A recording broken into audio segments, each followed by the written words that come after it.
সাধারণ শিক্ষার্থীদের সাথে ঘটে যাওয়া নারকীয় তাণ্ডব সম্পর্কে অবগত রয়েছেন।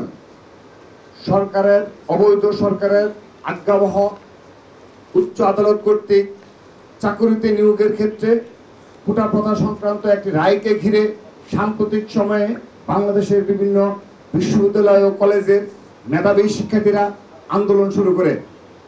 সাধারণ শিক্ষার্থীদের আন্দোলনের মূল কথা ছিল চাকুরিতে নিয়োগের ক্ষেত্রে অন্যায্য কোটা প্রথা সংস্কার করে একটি বৈষম্যবিহীন নিয়োগ প্রক্রিয়া চালু করা। সাধারণ শিক্ষার্থীরা এই লক্ষ্যে গত 1 মাসেরও বেশি সময় যাবৎ শান্তিপূর্ণভাবে তাদের আন্দোলন চালিয়ে যাচ্ছিলেন।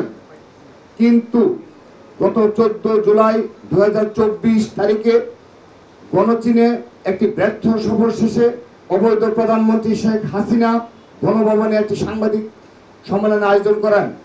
সাংবাদিক সম্মেলনের নামে সভাসদদেরকে নিয়ে আয়োজিত স্তুতি সভায় শেখ হাসিনা তার ব্যর্থ সফরের প্রসঙ্গে কথা বলেছেন খুবই সামান্য, বরং বরাবরের মতো বিএনপি সহ বিরোধী বিভিন্ন রাজনৈতিক দল ও ব্যক্তিদের বিরুদ্ধে নিষেধাজ্ঞার পরিপূর্ণ তার এই স্তুতি সভায় এক পর্যায়ে তিনি যৌক্তিক দাবি আদায়ে আন্দোলনরত সাধারণ শিক্ষার্থীদেরকে রাজাকার ও রাজাকারের সন্তান বা নাতি হিসেবে উল্লেখ করে বক্তব্য দেন।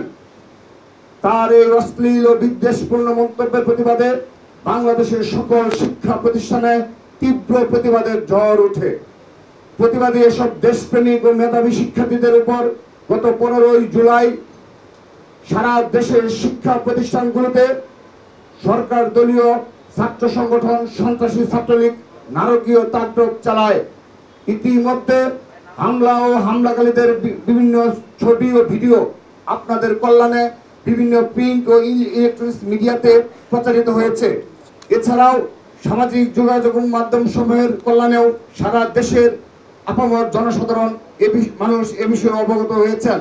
প্রিয় সাংবাদিক বন্ধুগণ, আপনারা লক্ষ্য করেছেন গত 15 জুলাই 2024 বাংলাদেশের সর্বোচ্চ বিদ্যাপীঠ ঢাকা বিশ্ববিদ্যালয়ের বিভিন্ন হল সহ মল চত্বর, ভিসি চত্বর এবং বিশ্ববিদ্যালয়ের সংলগ্ন বিভিন্ন জায়গায় ছাত্রলীগের সন্ত্রাসীরা সাধারণ শিক্ষার্থীদের উপর তাণ্ডব লীলা চালিয়েছে।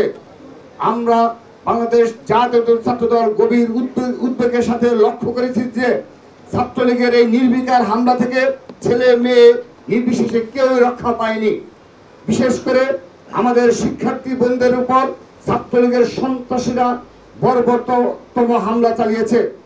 সারা দেশে সব হামলায় অন্তত 1000-এর বেশি শিক্ষার্থী আহত হয়েছে।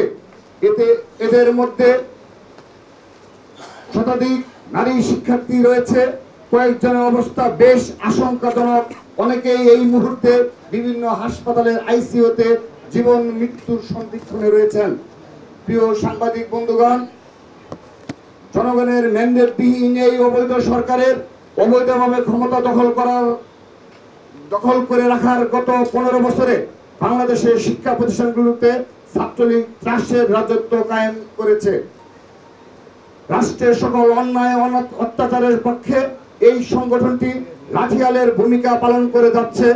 ছাত্রলীগের এহেন সন্ত্রাসী কার্যক্রমের কারণে শিক্ষা প্রতিষ্ঠানগুলোতে সুষ্ঠু রাজনৈতিক পরিবেশ বিঘ্নিত হবার পাশাপাশি শিক্ষা কার্যক্রম ব্যাপকভাবে ক্ষতিগ্রস্ত হচ্ছে। তারই সর্বশেষ দৃষ্টান্ত হচ্ছে গত 15 জুলাই। বাংলাদেশের ইতিহাসে এই দিনটি একটি কালো অধ্যায় হয়ে থাকবে। প্রিয় সাংবাদিক বন্ধুগণ, পরিশেষে বাংলাদেশ জাতীয়তাবাদী ছাত্রদল আন্দোলনরত সাধারণ শিক্ষার্থীদের সাথে সংহতি প্রকাশ করে আজ থেকে কোটা প্রথা বাতিলের এই দাবিতে সব সময় মাঠে থেকে লড়াই করার প্রতিশ্রুতি দিচ্ছে। একই সাথে বাংলাদেশ জাতীয়তাবাদী ছাত্রদল আন্দোলনরত সকল শিক্ষার্থীদেরকে বৈষম্যমূলক কোটা ব্যবস্থার মূল উৎস তথা অবৈধ ফ্যাসিবাদী এই সরকার হটিয়ে মুক্তিযুদ্ধের প্রকৃত চেতনা তথা সাম্য, মানবিক মর্যাদা ও সামাজিক ন্যায় বিচার ভিত্তিক একটি সমাজ ও রাষ্ট্র বিনির্মাণে এগিয়ে আসতে উদাত্ত আহ্বান জানাচ্ছে। বাংলাদেশ জাতীয়তাবাদী ছাত্রদল মনে করে কেবলমাত্র প্রকৃত মেধাবীরাই পারে এই দেশকে সমৃদ্ধ ভবিষ্যতের দিকে এগিয়ে নিয়ে যেতে। ছাত্রদলের নেতাকর্মীরা তাদের পাশে রয়েছে এবং সেখানে আন্দোলন রয়েছে, কিন্তু ছাত্রদল সাংগঠনিকভাবে এই আন্দোলনের সাথে ন্যূনতম কোনো সম্পৃক্ততা নেই। ছাত্রদল সর্বাত্মকভাবে এই সাধারণ শিক্ষার্থীদের পাশে রয়েছে, এই আন্দোলনে রয়েছে, কিন্তু আমরা সাংগঠনিকভাবে ছাত্রদল সাংগঠনিকভাবে কোনো তৎপরতা নেই, সাংগঠনিকভাবে আমাদের কোনো সম্পৃক্ততা নেই। আগামীতেও ছাত্রদলের সাংগঠনিকভাবে কোনো তৎপরতা আমরা করব না, কিন্তু বরাবরের ন্যায় আমরা তাদের সাথে অবশ্যই যৌক্তিক আন্দোলনের মাঠে থাকবো। ধন্যবাদ। এখন জন্ম সনদ দিয়ে খোলো বিকাশ স্টুডেন্ট অ্যাকাউন্ট। নিজের বিকাশ নিজে কর।